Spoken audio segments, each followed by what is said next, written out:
नमस्कार, आपका स्वागत है फटाफट खबरों में। मैं हूं आपके साथ रुचिका जायसवाल। आज हम लेकर आए हैं बिहार के हर छोटे बड़े शहर की सबसे तेज और ताजा खबरें। तो चैनल को सब्सक्राइब कीजिए और वीडियो कहां से देख रहे हैं कमेंट बॉक्स में जरूर बताएं। बिहार में नौकरियों की भरमार, जारी हुआ एक और नोटिफिकेशन, करना होगा ऑनलाइन आवेदन। पंचायती राज विभाग ग्राम कचहरियों के सुचारू संचालन को लेकर सभी रिक्त पदों पर नियुक्ति की प्रक्रिया आरंभ कर दी है। विभाग की ओर से 1583 ग्राम कचहरी सचिव और 2436 न्याय मित्रों की नियुक्ति तैयार है।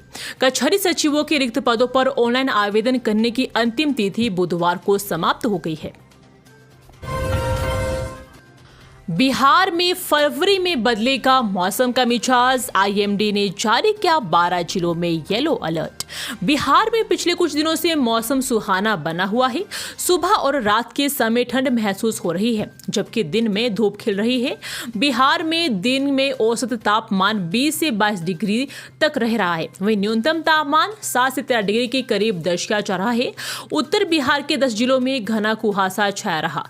इन जिलों में मधुबनी, सुपौल, अररिया, पूर्णिया और किशनगंज, पश्चिम चंपारण, पूर्वी चंपारण, सीतामढ़ी, शिवहर और कटिहार शामिल है।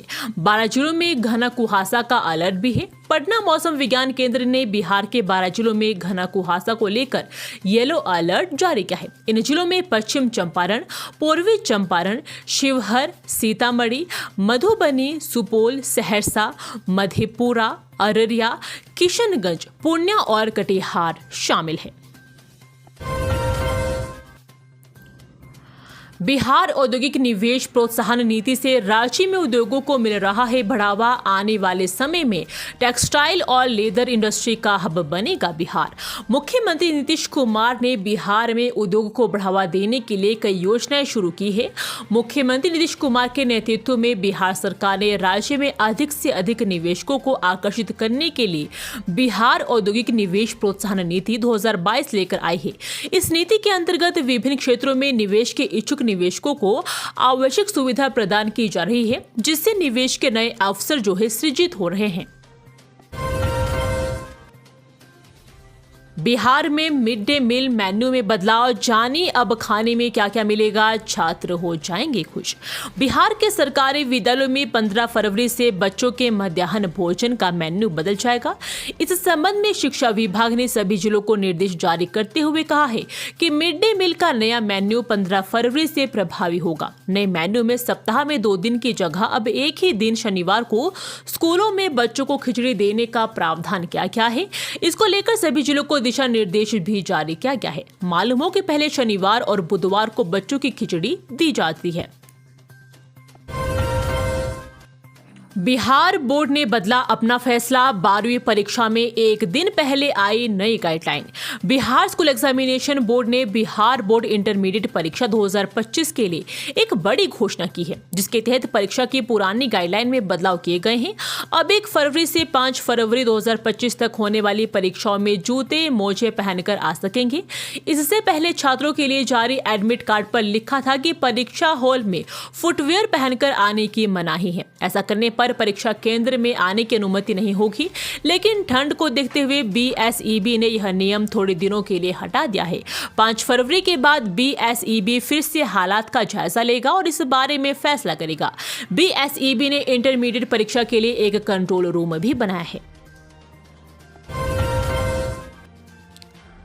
किसानों पर मेहरबान हुई नीतीश सरकार, खेती में ड्रोन के उपयोग पर देगी अनुदान। सरकार खेती में ड्रोन के उपयोग को बढ़ावा देने के लिए किसानों को निर्धारित छिड़काव शुल्क का 50% या अधिकतम 240 रुपए प्रति एकड़ सहायता अनुदान देगी। कृषि विभाग की ओर से 101 अनुमंडलों में एक कृषि ड्रोन के क्रय पर 60% या अधिकतम 3.65 लाख रुपए अनुदान देने का प्राविधान किया गया है।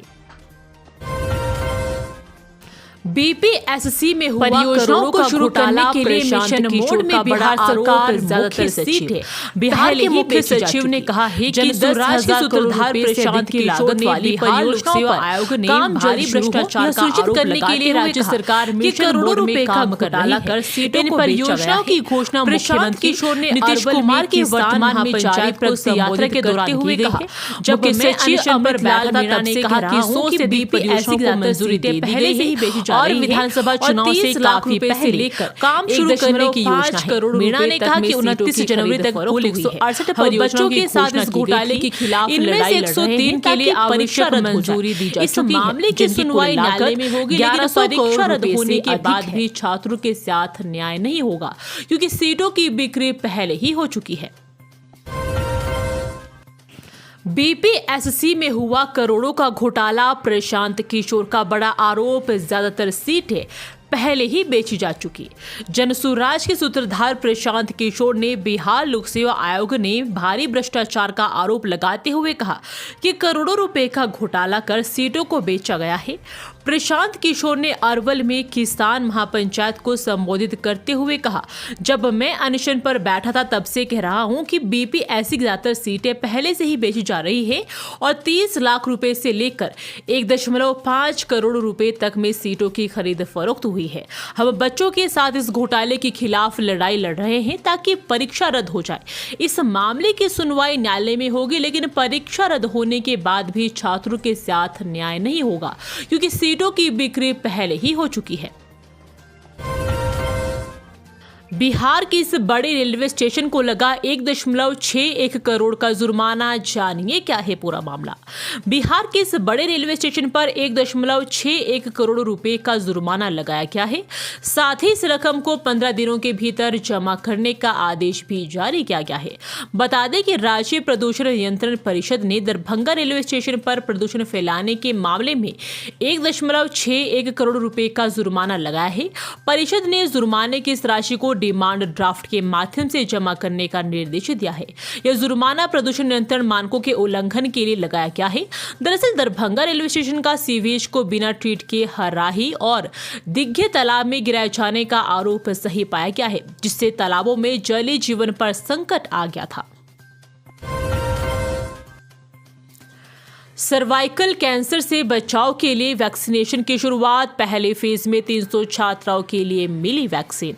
मुख्यमंत्री बालिका कैंसर प्रतिरक्षण योजना के तहत शुक्रवार से जिले में एचपीवी वैक्सीनेशन की शुरुआत हो गई है। Civil surgeon doctor Lalan Kumar Thakur ने सदर अस्पताल परिसर में इसकी शुरुआत की। इस दौरान जवाहर नवोदय विद्यालय की 11 छात्राओं को एचपीवी यानी ह्यूमन पैपिलोमा वायरस की वैक्सीन दी गई। सिविल सर्जन ने बताया कि एचपीवी वैक्सीनेशन के प्रथम चरण में सुपौल को 300 डोज प्राप्त हुआ है। सरकार द्वारा जारी निर्देश के अनुसार प्रथम चरण में मेडिकल कॉलेज और जिला अस्पतालों में वैक्सीनेशन की शुरुआत की गई है। इसके तहत 9 से 14 वर्ष आयु वर्ग की बालिकाओं को वैक्सीन दिया जाना है। सदर अस्पताल की 2 एएनएम को वैक्सीनेशन के मद्देनजर प्रशिक्षित किया गया है। यह वैक्सीन सर्वाइकल कैंसर से बचाव में कारगर साबित होगा। मौके पर जिला प्रतिरक्षण पदाधिकारी डॉक्टर ममता कुमारी, WHO के RRT doctor Puneet Kumar, UNICEF की SMC Anupama Chaudhary, DPM Mohammad Miltullah, DPC Balkrishna Chaudhary, WHO के नीरज कुमार, सुमित कुमार, राणा प्रताप कुमार सहित अन्य मौजूद रहे। राजकीय पॉलिटेक्निक अररिया में यौन उत्पीड़न जागरूकता पर सेमिनार, मुख्य अतिथि ने समझाया कानूनी पहलुओं का महत्व। विज्ञान, प्राविधिकी एवं तकनीकी शिक्षा विभाग बिहार सरकार के अंतर्गत संचालित राजकीय पॉलिटेक्निक अररिया में यौन उत्पीड़न जागरूकता पर एक सेमिनार आयोजित किया गया, जिसका उद्देश्य छात्रों को उनके अधिकारों, सुरक्षा उपायों और उत्पीड़न को रोकने के तरीकों के बारे में शिक्षित करना था। मुख्य अतिथि उप निरीक्षक काजल कुमारी ने यौन उत्पीड़न पर एक संक्षिप्त लेकिन प्रभावशाली बातचीत की, जिसमें कानूनी पहलुओं, निवारक उपायों और घटनाओं की रिपोर्ट करने के महत्व को समझाया। उन्होंने जरूरत पड़ने पर सहायता प्राप्त करने के लिए छात्रों के लिए अपना संपर्क नंबर भी साझा किया। सम्मान और प्रशंसा के प्रतीक के रूप में मुख्य अतिथि को विकास, जागरूकता और सुरक्षित समाज के प्रति प्रतिबद्धता के प्रतीक के रूप में एक पौधा भेंट किया गया।